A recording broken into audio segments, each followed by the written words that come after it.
For Dan Campbell and the Detroit Lions, they went out against the #1 seed currently in the NFC and beat them down 24-9 despite missing most of their secondary.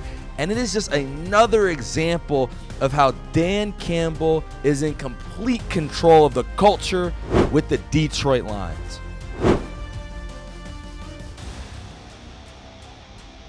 Yeah, the Detroit Lions, I mean, that defense was just so impressive on Monday Night Football, Monday like afternoon football at 7 o'clock, but just a really impressive performance from them. You're going up against Baker Mayfield. You're playing the MVP.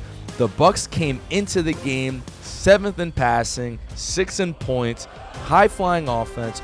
You come into the game, your best secondary player suspended because he decided to punch somebody in the face, and Kirby Joseph hurt. And even throughout the game, losing people. They lost their best corner, Rock Ya-Sin, to injury. But that was just an incredible performance. And shout out Kevin Shepherd, man. I felt it.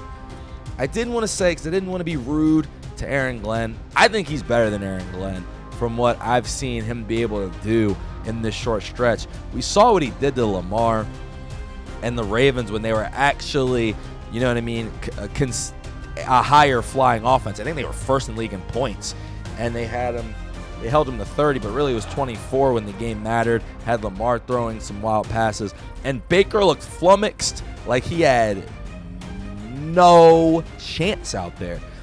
The mix, they were pointing it out. Great job. This is why you love Aikman and Buck on the call. They were pointing out how they just kept switching the defense. So they're going from mostly man to some zone, and it would just catch Baker off guard. But the man coverage with a bunch of backups was just really impressive stuff. Just how hard they were fighting out there, and the Bucs. Now there were some openings, but defensively they were able to just make it so it was few and far between. They also, I mean, pressure-wise, just able to just continuously hit Baker. Aiden was getting pressure. Let me look up, but somebody was getting the sacks. He wasn't getting the sacks, but it was just impressive stuff. And then beyond all of that, they started making plays. Amir Robertson, that punch out of Sterling Shepard, that was a huge play to get the fumble, to force a turnover, and just the energy too. They were just flying around hitting people. The throw to Cade Otton, that 27 Mullen, he came up and he just somehow took the ball away from him with one hand. That was an incredible play. They didn't get the fumble on it, but even the one play where they came from behind and just strip sacked Baker, ended up getting the ball back. Baker just looked like he kind of had no shot out there, and we haven't seen him look like that all season, and that's impressive. Now, in fairness to Aaron Glenn, too, when you have Aiden Hutchinson, he clearly is the whole point of the defense, but other guys playing well. Tyrese Wheat, sack and a half for Tyrese Wheat. Shout out Wheat out there. Jack Campbell coming in on blitzes. Derek Barnes on the other end. That was a complete team effort defensively, and they were doing a lot out there. Good stuff from them, and for the secondary to come in, let up only 9 points again to the Bucs. And another thing too, the crowd was into it because of how hard that defense was playing and how much they were hitting. It was definitely something to see. Jaymir Gibbs was a dog. I mean, he just best player on the field. He was in complete control of the game, almost as much as a running back can be. Him and McCaffrey the last couple of nights we saw him. I mean, Gibbs was absolutely phenomenal. He ended up with 130 rushing yards. That 80-yard touchdown run broke the game open. And for him to do that to the number 5 run defense in the league, even more impressive. And then in the receiving game, I mean, the dude had 82 yards.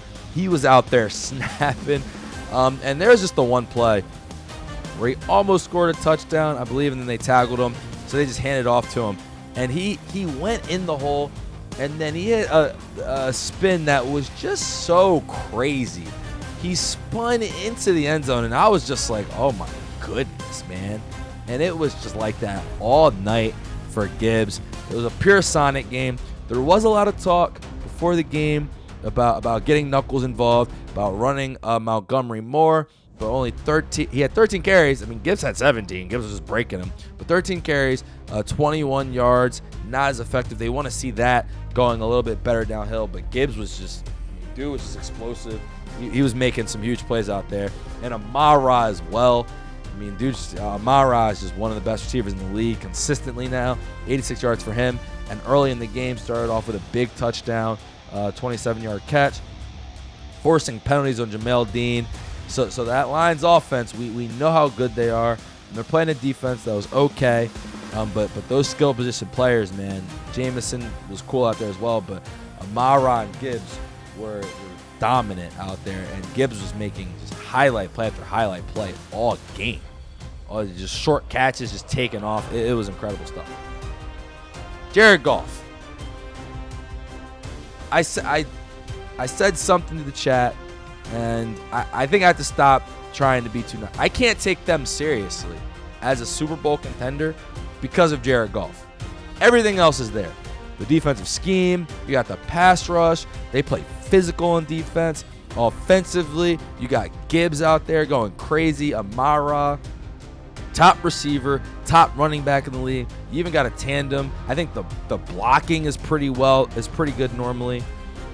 But Goff, my issue with Goff is twofold. A, he can't move. That's the biggest one.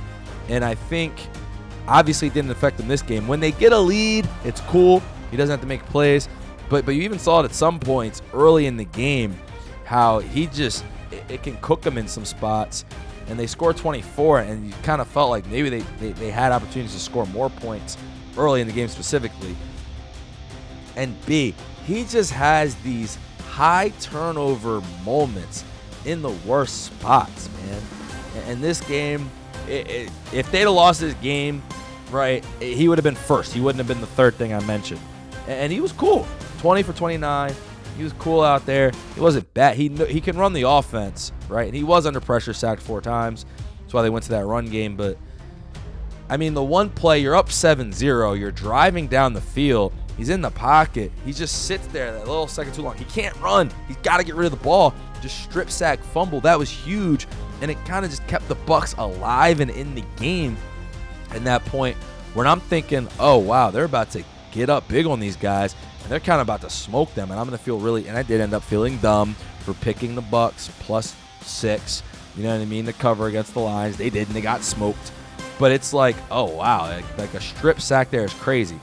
And then he's supposed to be the guy who doesn't throw interceptions, right?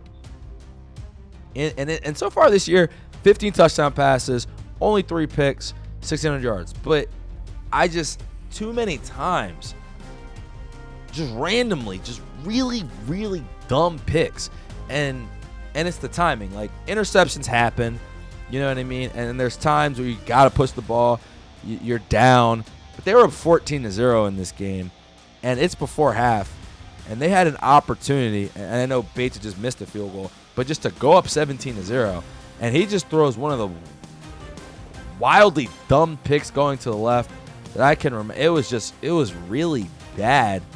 And the Bucs end up getting a field goal. Now, it doesn't cost them in this game specifically, but we've seen Goff go out there, have 5 picks before. We saw him in the playoffs last year. I think he had 3 or 4 interceptions in the playoffs, and that's one of the reasons they did win that game.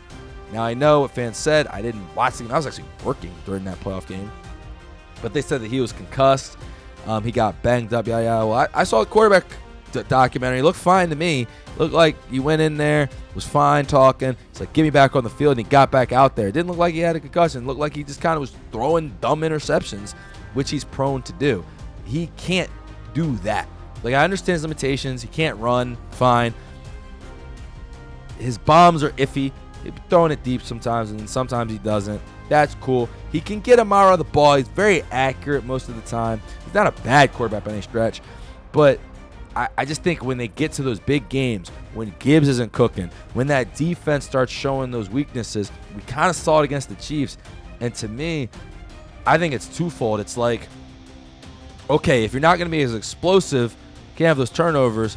But I think and maybe rightfully so, I mean, he's got 1,800 yards. He's got 15 touchdown passes. Maybe he has a right to think he's that explosive. But when they play these upper echelon teams and when they're not just out, when they're not up by a bunch, blowing them out. Nonsense. I mean, he threw like 5 touchdowns against the Bears, and they won like 52 to 21. Let's be real. Like in these higher pressure games, he can do some dumb stuff out there, and it's what's cost them the last 2 postseasons. And I'm just saying, it's the reason I can't, with his immobility and his propensity to make those bad plays for no reason. I just think it's something that's just going to ultimately hold them back. I'm sorry, Lions. No, it's a big day for you. You're tied for first in the conference. You might have it depending on the tiebreaker. But you play the Eagles coming up soon, right? So there you go. A chance to like break the tie there. I mean, I guess technically the Packers do lead the division at 4-1 or lead the conference at 4-1-1, but I just consider them not having played that many games. And you did lose to the Packers, so we shall see going forward. They did need to beat a good team. They did. And upcoming, they get the Vikings at home. The Vikings are fading fast. And then you get the Commanders, who may or may not have Jaden Daniels. You also get a bye week. So you get bye week, Vikings, Commanders. But hey man, I'm very interested in that going forward. And then it ratchets up just a little bit. Eagles, Giants, Packers, Cowboys, Rams.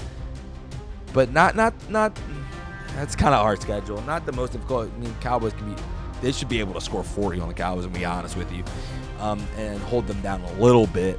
So I mean, I know I just said it. I can't say they're not Super Bowl contenders, but just for me personally, I just think this golf thing's going to end up costing them. But they have everything else. The defense has shown they can adjust with Aiden Hutchinson, and they can be that level. And obviously, we know they have the weapons. So, Lions fans, I know you're going to be mad. We love you guys. You guys are always in the comments, chit-chatting. But I got to be honest, man. You guys started booing when the offense wasn't moving, when it was looking a little shaky out there. You were booing the refs, I guess, but it kind of seemed like it was a little bit pointed at the offense to me. So I'm interested to see. And there's a bit of angst in that stadium. Now, the defense was solving it, right? But when the offense doesn't get going, you kind of feel like, guys, we got to score some points. Our defense isn't great.